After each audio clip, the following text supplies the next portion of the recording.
Now, you were shown a photograph and you wrote some names on that photograph. Could I see the photograph that has been marked for identification, please?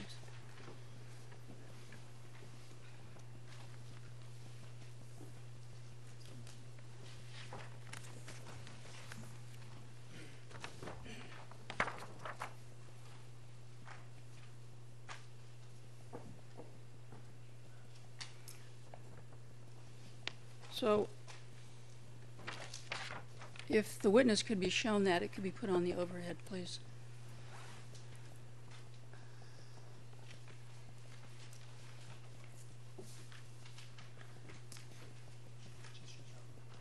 Just put that one on the overhead, the one that's marked.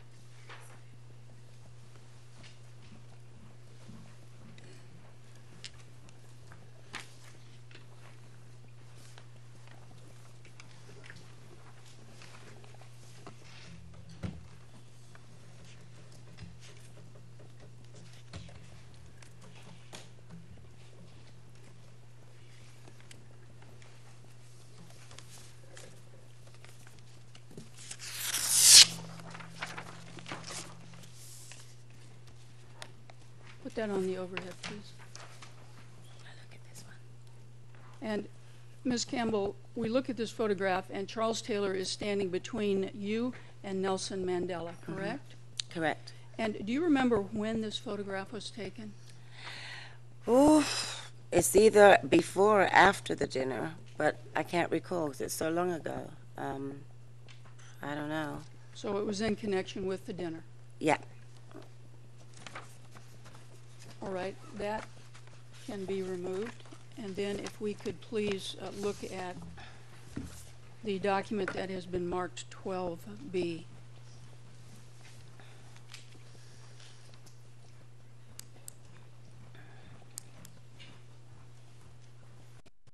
And Ms. Campbell, you remember that defense counsel read to you the statement that was obtained from Carol White.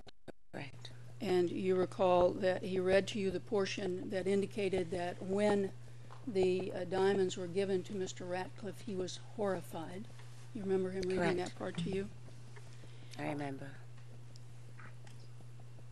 And if we could look at tab 2, that's MFI 12B, please. And if we look at this, we see that at the last sentence of the first paragraph says it would have been improper and illegal to have done so. And the writer of this document is referring to receiving diamond or diamonds from you. And the writer indicates it would have been improper and illegal to have done so. Ms. Campbell, are you aware of any laws in South Africa in September of 1997 which would have made it illegal to possess unprocessed diamonds? No, I was not aware. Mr. Ratcliffe, you said that at the time you gave him these diamonds, he was in charge or managing this fund. Where did he live? I don't know. In South Africa. In South Africa. Would Mr. Ratcliffe have been aware of any such laws? Maybe. I don't know. You'd have to ask him.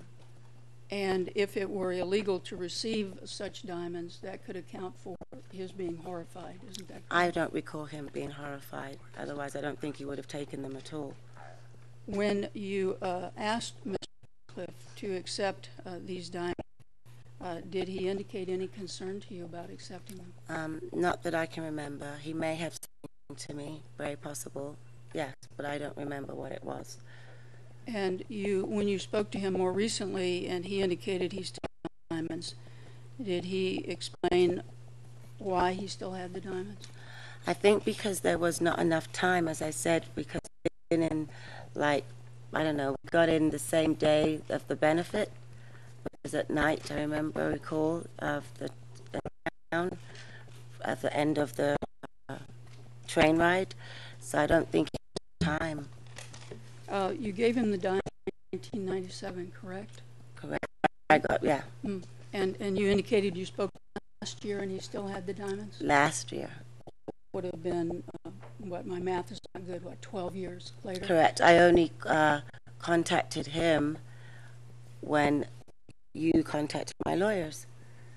In 12 years, you're saying he wouldn't have had time to process those documents? Once I gave them to Jeremy, they were out of my hands. I didn't care what he did with them as long as he did something good is what I wanted him to do.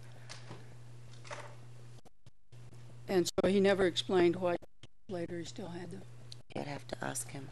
Did he offer to give them back to you? Nope, I didn't ask for them back. And did he, what, if anything, he was going to do with them? Your phone call to him? I really don't know. You'd have to talk to him about that. And just to clarify one thing, so the rest is very cleared. These men who came to your door, are we talking about the door to the lodge, or are we talking about your room? To my room, the door to my room. Your room on the second floor of that building? The door to my room. I don't remember what floor I was on, but the door to my room. And also, could you help us, do you know how to spell Mr. Ratcliffe's last name? R-E-C-L-I-F-F-E.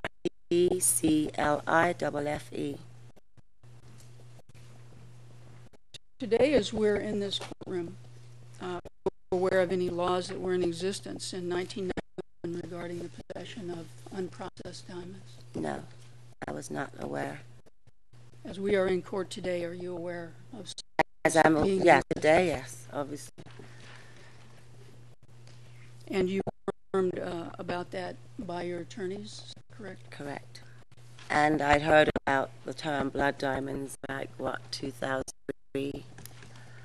So in 1997, when you received these diamonds, you had not heard of blood diamonds? My blood diamonds in 1997, I understand. So when you this pouch and were told they were possible diamonds, your reaction that it was something illegal, is that right? And these pebbles, again, just to be clear, because you've been asked about the direct examination, these pebbles or stones, what was it about receiving stones that made you tell people at the breakfast table about it? Well, like I said before, I was there to raise funds for the Children's Fund. I didn't think it would have been honest of me to have kept them. I thought the charity would benefit from them. I wouldn't have been there otherwise.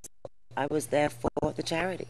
So that's why I wanted them to the charity. I understand that. At the breakfast table, about these pebbles or stones made it of interest for you to tell these people? It wasn't about the pebbles or stones themselves, about the way I was woken up.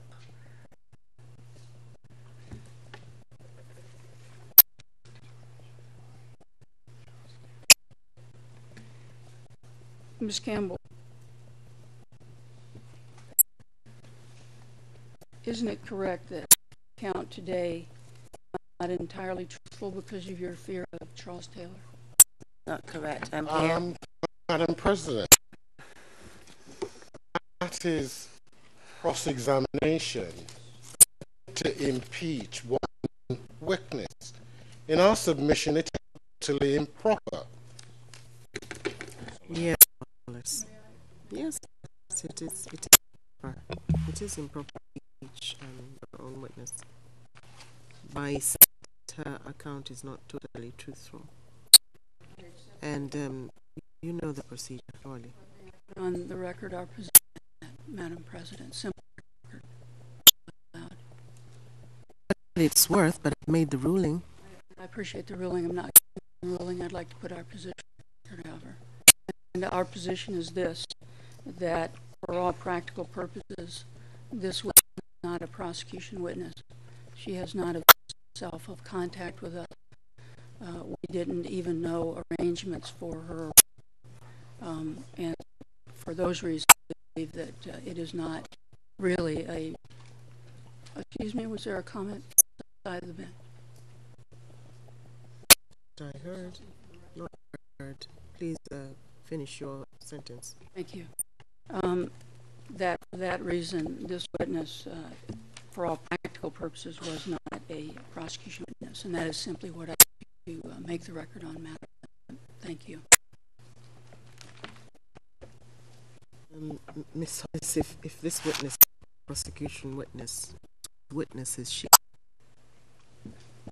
Madam Madam President, if we were actually characterizing this as a witness who was called a court witness because of her material relationship with the events. Well, Ms. Hollis, I will publicly for the record that Ms. Carroll is not a court witness, and that she was subpoenaed by the court at your request as the prosecution, and the court regards her as a prosecutor. Accept that. Before I release the witness, I will wonder if the judge has questions for the witness.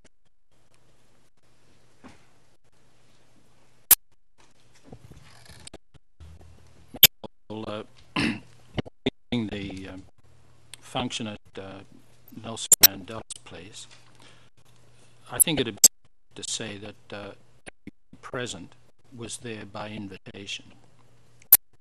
Right. And, were there security guards to prevent non-invited people from getting the dinner? There were security guards all over the grounds, I remember.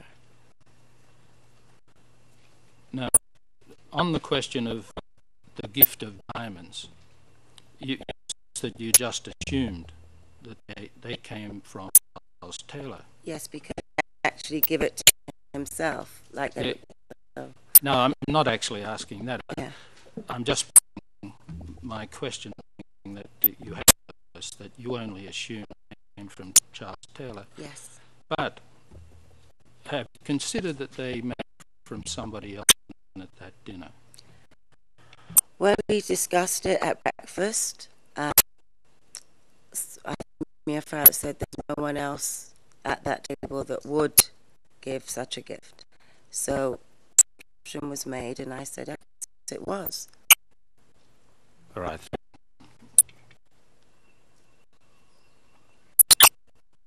Ms. Campbell, I have one or two questions for you. And my first question stems from Justice Lassik's question. The people that we've depicted in the photograph MFI 11, were those the only guests at the dinner? Yeah, there may be, it was one table. There couldn't have been no more than maximum 14 at that dinner. And we were, I guess, the special guests of Blue Train, Nelson Mandela Children's Fund. Carol White is not depicted in this Because photograph. she wasn't a guest invited like she because of me. So she got to meet Miss, which many people in the world want until this day. Because so I shared the opportunity with her and inviting her to come. She was forced to come on the trip. She wasn't coming to be a chaperone. She was coming because of a lifetime that I would do again. So was she at this dinner? She was, but I guess she didn't feel that she wanted to be in the photo. And where in relation to you was she sitting at the table? She sat across the table. And what in relation to Charles Taylor was Carol White sitting? Across, so because he was on the side as me.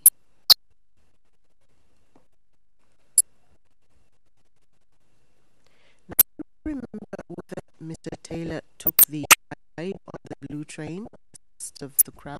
No, I think you would know press because that was a press conference. He didn't get. I don't know if he was invited. I don't think he was invited.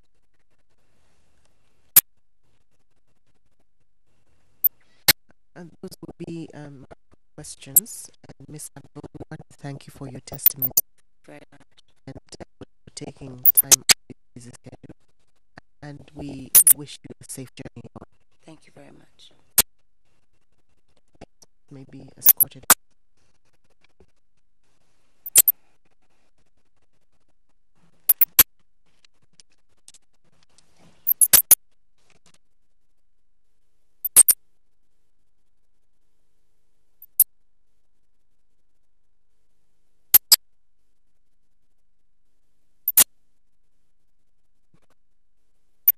View of the time, the best way forward, I was was thinking